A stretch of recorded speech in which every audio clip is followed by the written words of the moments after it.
I just knew this time had to come. I just knew it just had to. But even if saying that had been all this time, he said it was gonna happen. It's not clickbait. On March 9th. Okay, nah, I can't watch this. I really can't watch this, man. If this is really, like, he said it's not clickbait. You know, once a person starts a video off like that, it's already gonna be crazy. Like, man, I'm already in disbelief. I'll be hosting my last Theory episode, at which point I'll be handing off the channels to someone else.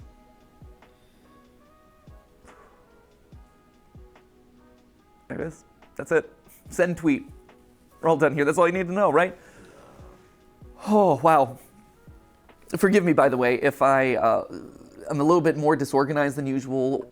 Normally, I would want to script out something like this pretty precisely. Yeah. But with an announcement like this, I wanted to bring it back to just us. There's no one else in the room. There's no teleprompters. There's no nothing. It's just the way that this whole thing started.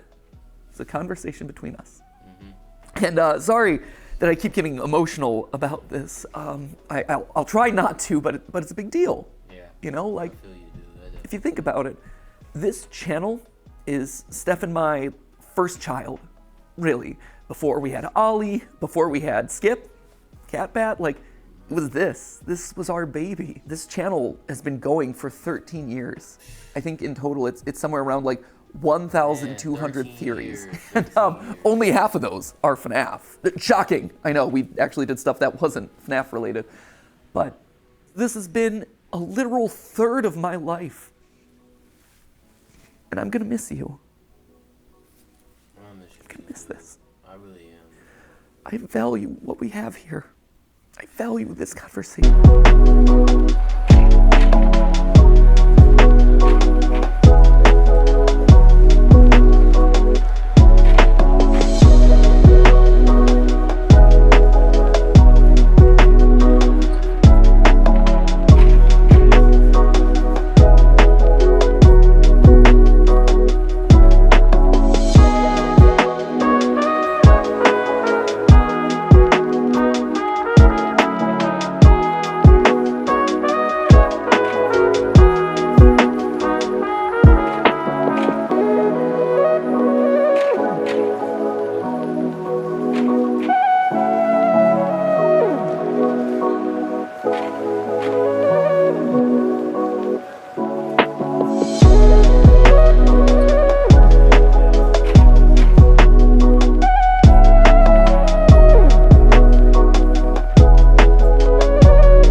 Going to be today.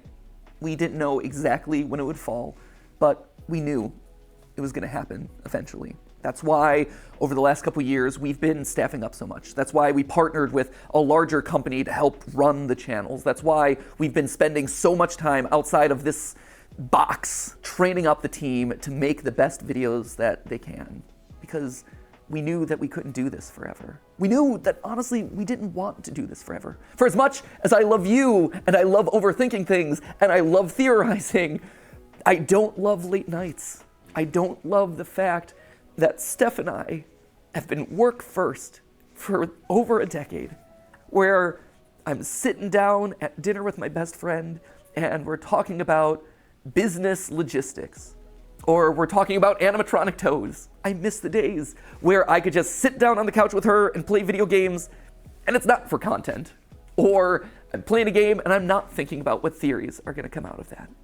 I miss it. Yeah, and that's another big thing. You know, you want your social life to be separate from your business life. As much as you enjoy, you know, what you do, it's always good to have, you know, that time, you know, to yourself. And that's, you know, what he's basically saying. at least what I'm getting out of it. And I guess this is why Corey Kenshin be taking like so many breaks, because it's like you see the impact of what work does to you, because self-preservation is definitely everything. It's definitely everything. So that's a big reason. That was a big one right there. But also just the internet's changing. My life has changed in the last 13 years. I mentioned Dolly before. He's the coolest little dude, and he's getting older by the minute. And I watch him, and he is so much fun, and he is so much smarter than I was when I was his age. He also probably knows the FNAF lore better than I do, which is a problem that I should probably address at some point. But honestly, I want to be able to spend more time with him. Another sad fact of the matter is I'm getting older. I'm 37 now. Dang.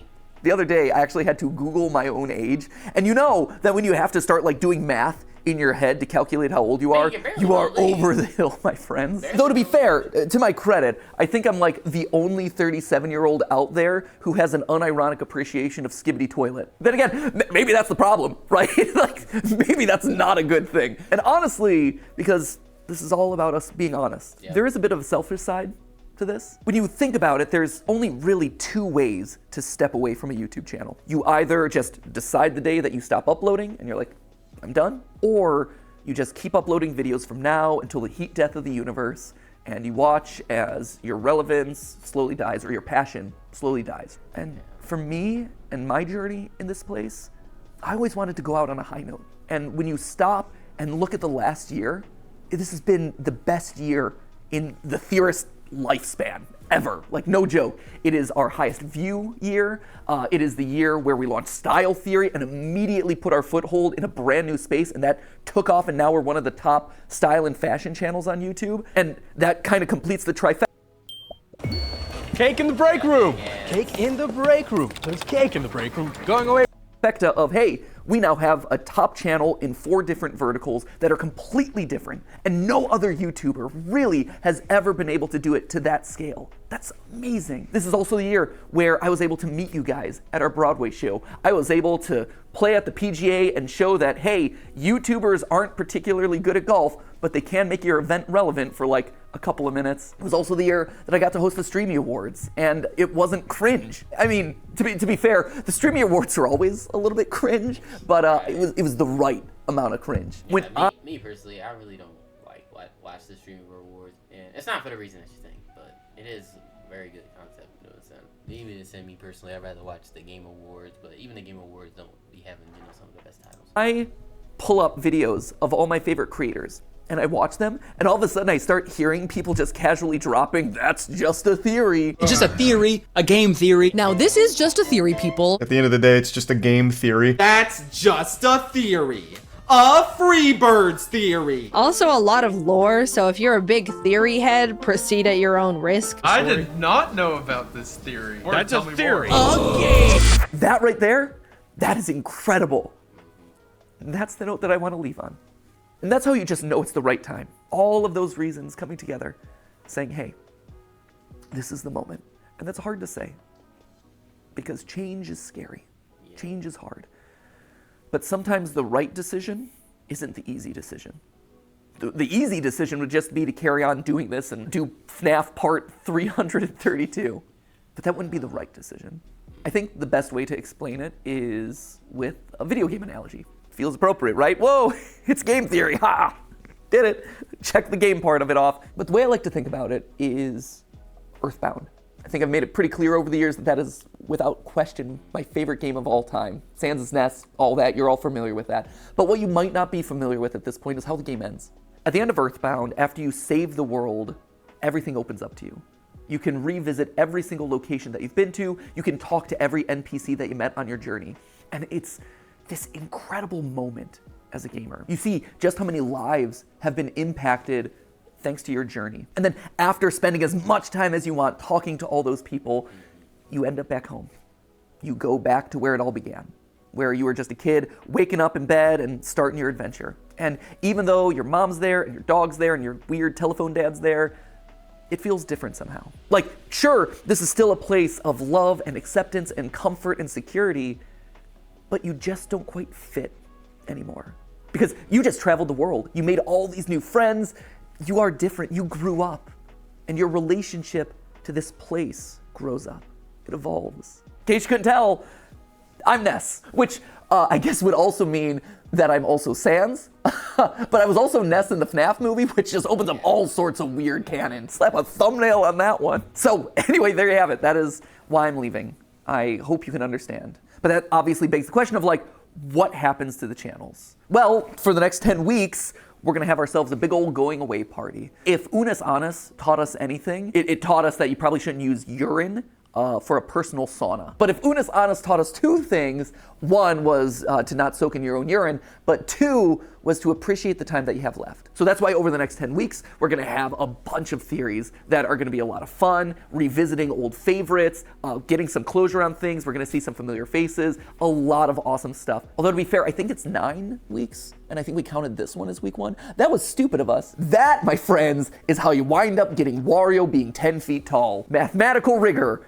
Should have double checked the numbers. So I have 9 theories left on each of the channels, but we're gonna call them Matpat's Final 10 because that just sounds better. At which point then on March 9th, we're gonna have that big going away celebration, Matpat's Final Theory, and I just dust away. I stand astride my Music Man and I just whip a Nene off into the distance. But then something special happens. Do the channels go away with me? No, actually. I've always thought that anyone can be a theorist, right? If you are passionate about a topic and you love to overthink it and over-research it, then congratulations, you're a theorist. And that could range from, hey, I have family recipes that I'm constantly looking to refine, to, hey, I wanna create the perfect fantasy sports team. Because here's the thing, sports pros, at the end of the day, if you are in the statistics and numbers and doing calculations to see if your team won or lost, you're just playing a glorified Dungeons and Dragons game. I hate to break it to you, you're one of us, my friends. And sure, game theory is a format that I created. It's a show with this very excitable host who makes a lot of cringy dad jokes and says the word lore a lot, but at the end of the day, it's more than just the host. It is a show. It is a format, and in a broader sense, it is a state of mind. It's a way of thinking and approaching the world around you. It's more than just the host, and when you think about it, not a lot of YouTube channels function that way. We're special in that regard. Like, you're not gonna be able to get another Markiplier stepping into the Markiplier channel, and you're never gonna be able to recreate Jenna Marbles, and to be honest, you're never gonna get another Matpat either. Yeah. But you can have I another think that's the part that's hitting me, like, is that if he does go, we won't get another Matpat, and it's for me, I think it'd just be the Rooster Teeth situation. Not everything's gonna be the same once one of the main core cast leaves. I don't know, just let me know what you guys think about that.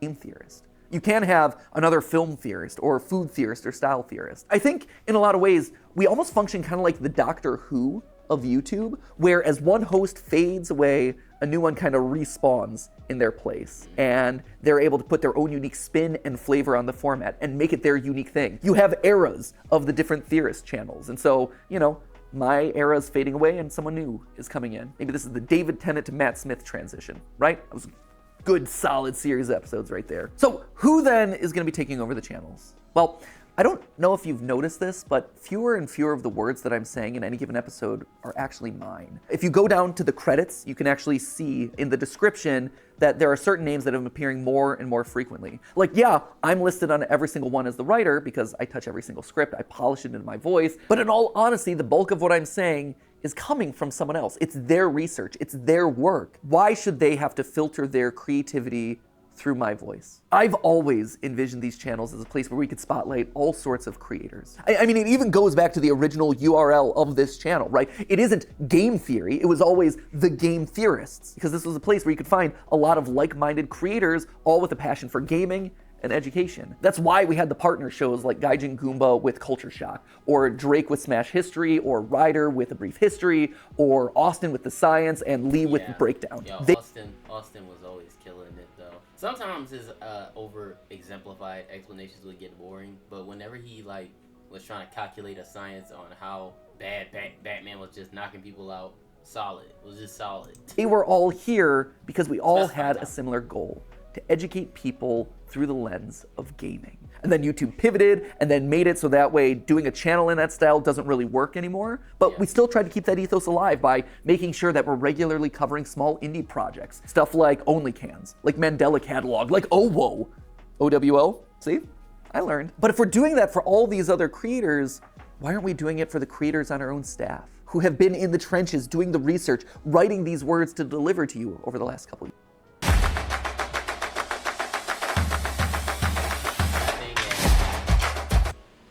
I have been fortunate. I have been so blessed to have this platform available to me that you've given me over the last 13 years. But I think now it's time to pass it on to the next generation. It's time to give someone else a shot. But I realize that I'm getting off track here. So back to the question, who's taking over? First off, it's not going to one person, but rather 4. I would not wish my schedule on anyone. Like, sure, I'm willing to not sleep for the last 13 years of my life, but I feel like as old man YouTube passing this along to the next generation, I should probably do my best to try and make it more sustainable for them. It's also going to people that you're already familiar with. You've seen them showing up in shorts. You've seen them here on the couch with me for GT Live. You've sometimes seen them washing their hair with me in my own shower. Don't read too much into that, but it is accurate. Most importantly though, they're each an expert in their own individual subject matter, and they've been spearheading the creative of the channels for the better part of the last year. And I think what's maybe the most fascinating about all of this is that each of the 4 of them come to us from a completely different angle. You know, so for instance, you have Lee, right? Lee's gonna be taking over film theory. And Lee has been with us for 10 years. 10 years, it's crazy. Wow. I believe he was actually editor number 3 for the channels. We had Ronnie, and then we had Ryder, Foot of a Ferret, and then we had Lee. I think his first theory that he ever worked on was Rosalina's Peach's daughter, Peach is Dead. One of my all-time favorite episodes that we've ever done on the channel. And over time, he rose up. He had his own show on the channel here. He had Breakdown, which were these just beautiful documentaries that were edited in such an incredible way. And since then, he's been spearheading a lot of the creative on both the writing and the visual side. And then, of course, you have Amy over on Style Theory. And Amy is actually a very different case here. When she first approached us, I think it was 6 years ago, she didn't know about the channels. All she knew was that she wanted to learn everything that she could about digital video, and that Theorist was kind of the place that you went to learn that stuff. Like, we were the best when it comes to analytics and optimization and programming and things like that. She got in and she just devoured everything that we threw at her. So much so that she eventually got to the point where she was so good that she was consulting the largest mobile game company in the world based off of the stuff that we were working on here in studio. Incredible. And all of that while being responsible for packaging somewhere around like 500 episodes across all the channels. And then she helped me and Steph brainstorm Style Theory for 2 years before the channel eventually launched, hoping that maybe one day she would be able to rise into the hosting role for it. And now here it is. And then of course you have Santi and Tom. Santi over on Food Theory and Tom over here on Game Theory. Hey, Tom, I believe Tom's gonna kill it. I mean, he's definitely a good writer. And interestingly enough, they both grew up watching Game Theory. We were their childhood show, which, to be fair, just shows how old we are. Santi would eventually go work at Mythical with Rhett and Link before coming here, where he is bravely spearheading Food Theory and letting me mercilessly make fun of all of his recipes. He's much better than I give him credit for. I just like giving him a hard time. And then Tom, he worked at Disney and Fox, but he knew all along that he wanted to be here, right? Like, this was his aspirational goal. He wanted to write here. He emailed us a cold email outreach. We just miraculously saw it, decided to audition him, and he crushed it. His first episode that he worked on was actually watching every single installment of the Pokemon anime to calculate Pikachu's level. And to be fair, that was his pitch. Like, I have asked people to do some crazy things in the past, but not even I'm that brutal. Like, you can only watch Team Rocket blast off so many times, but he's like, this is an episode I'm passionate about. I think I'm gonna knock it out of the ballpark, and I'm gonna show you how committed I am. And he has been so committed ever since. So committed, in fact, that I told him, hey, if you're joining the channels, you do realize that you're gonna have to read every single FNAF book. And he's like, boom, he did it. And we're up here going crazy in the FNAF attic. But not only did he read every FNAF novel, he also read every single Hello Neighbor book. Yeah, he went that far. Yeah, Currently, that's commitment. Yeah, I already knew it because that was commitment. Back in the early days, where actually they had him cameoed as one of the editors, famous, actually telling you stories. He definitely was one of the solid few choices. I actually think he, well, not like what he's saying with Tom, but he's definitely solid. he's working his way through Bendy because the new movie's coming up. If nothing else, I think that really proves his level of commitment and also his appropriate level of insanity. We getting dad Matpat here right now. Like this is just like it's an emotional, heartfelt moment. But this dude is legit like the father of all this. It's like he made all this, and it's like he's giving the newer generation a chance to grow up with this. Like it's just so good. It's just so good. He's a bit off the cuff at times. Like, I don't know if you saw on a recent GT Live, but Tom was here on the couch with me, and he actually denied that the moon existed, which was a choice. Main character from the chat says, that sounds like somebody who doesn't have a flag on the moon. I mean, that's if you believe it's even there.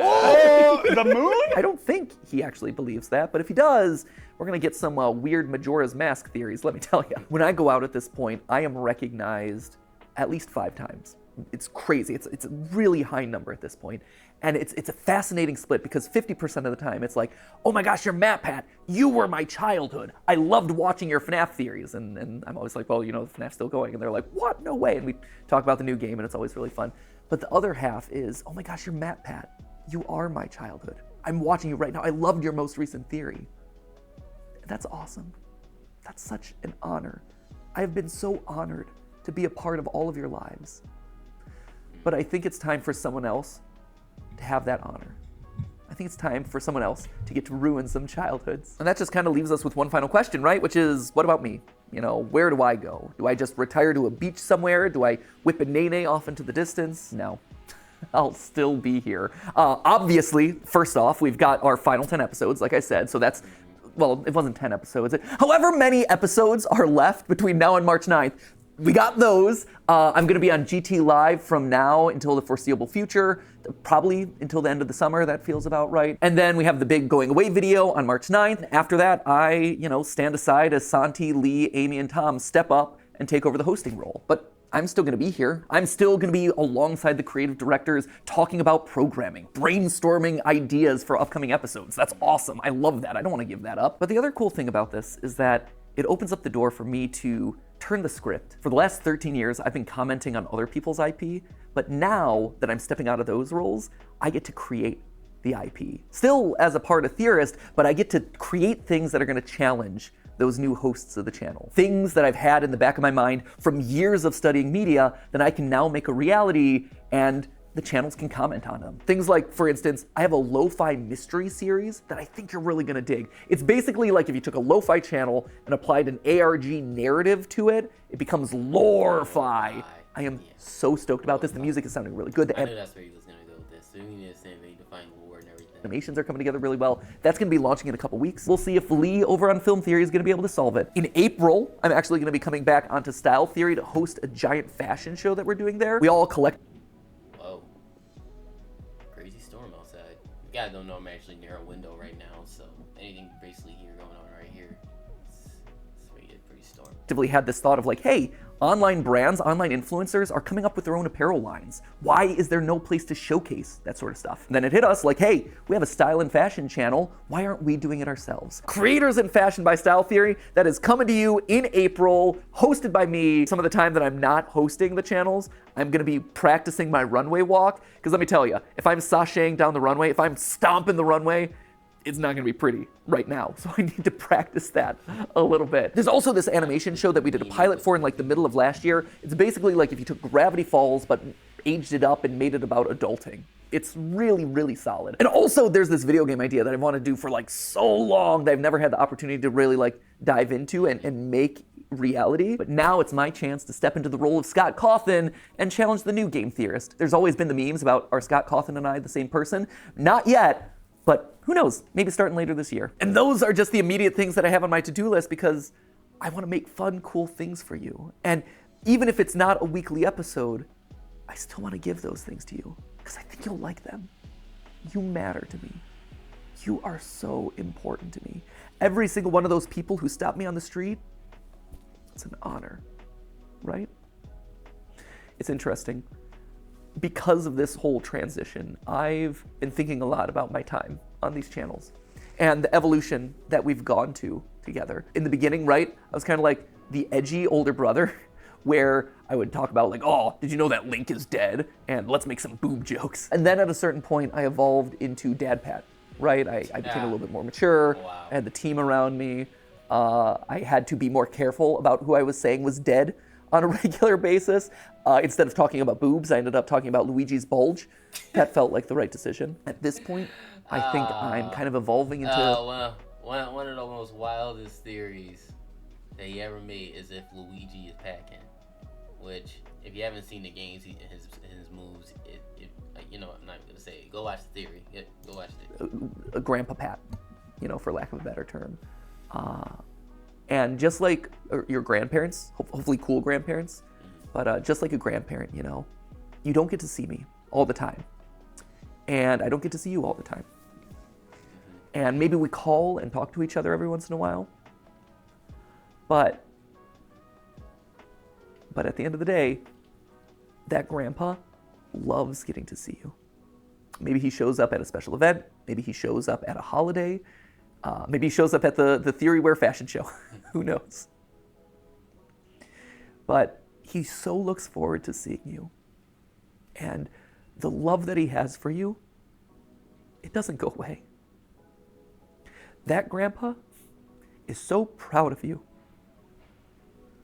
And he cherishes the relationship that you've had so much. And he is so honored to be a part of your life. To have been a part of helping you grow and helping you experience the world. And he looks forward to seeing you at the next event. And if you see him on the street, we'll hang out. And hopefully he brings you cool, fun gifts. I know this is going to sound cheesy.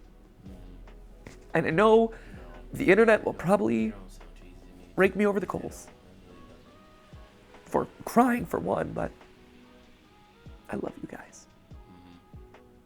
I do. Well, you do. You're not just numbers.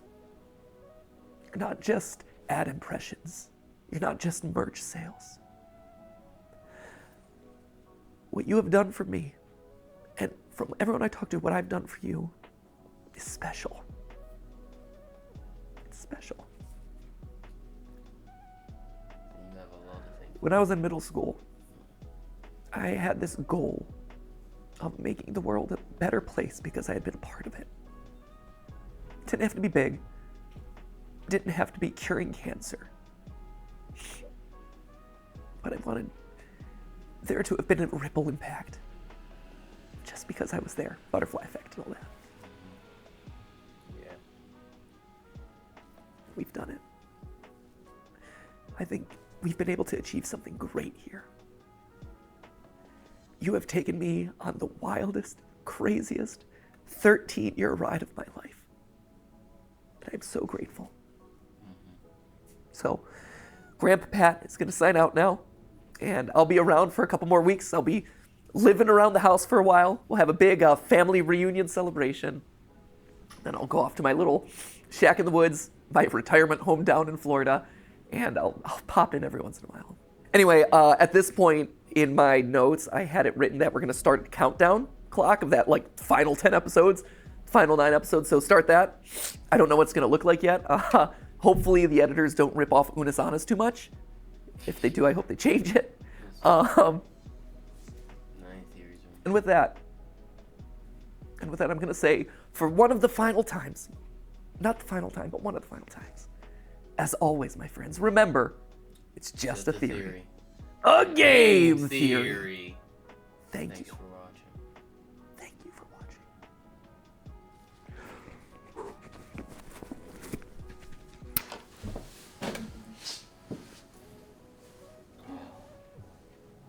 Will he come back? That's the theory. Responding to emails takes time, but not with Grammarly. In a few clicks, Grammarly's generative AI drafts professional, relevant... Alright, enough of the ads. Well, you guys heard it here. Matpat is gone. But he's still gonna be around doing his projects. He's not the host anymore, but that doesn't mean he's leaving us forever. I mean, moving on to personalized things. It's like this is a heartfelt moment to think about because I've been with this dude when I was back in like 6th grade, and my friend, his name was Hassan. He kept telling me about this game, and it was called Five Nights at Freddy's, and at the time I didn't know anything about it, and so I got to know about the game, the lore, how dark it was, and stuff like that. And then this dude, along with Markiplier, just suddenly popped up on my feed. And this is before I got into Corey Kenshin, and I started listening to some of his theories, and each and every single one of them were like very unique, very quirky, very weird. But oh dang, this song's getting crazy. But they like brought out like just a very interesting motif, and this dude has carried it phenomenally. You know, I wish him many blessings. May Allah grant him many blessings in the future. And I think maybe if this, I'm not trying to say this is gonna be a Rooster Teeth situation. I wish him and his team all of the best success, but it gets to a certain point where if there's people like, you know, him, you know, Papa Me leaving and stuff like that, once you achieve, you know, a certain goal, what left is there to go off from it is, well, my main thing. That's my key main concern. And you know, I told you during the video, I started YouTube because Corey Kenshin, which he duped me, he said I was leaving YouTube, and then my whole thing was, well, dang, I mean, I want to be just like this dude, and like, you know, make a change, and I just started a channel. I did shorts, you know, I do shorts, you know, here and there, trying to figure out what the next move is going to be, but my creative ideas are more specifically around, you know, anime, you know, that type of stuff. If you see my videos and I'm just doing rants on popular topics of like fan bases and stuff like that, and I have a second channel now, which is the One Time Network, where I'm trying to talk more about politics and maybe a few little Twitter threads that are on the internet. And, you know, I also have a gaming channel, but I'm not really like into that gaming as much as I used to, but I'm getting into the swing of it. So, you know, that whole thing, what he said, it holds weight. It definitely holds weight. I wish him all as many blessings, and I just hope during this new generation that we all can continue to grow. I hope I can grow too, you know. This is what it is, man. I guess I'll see you guys later for the one time.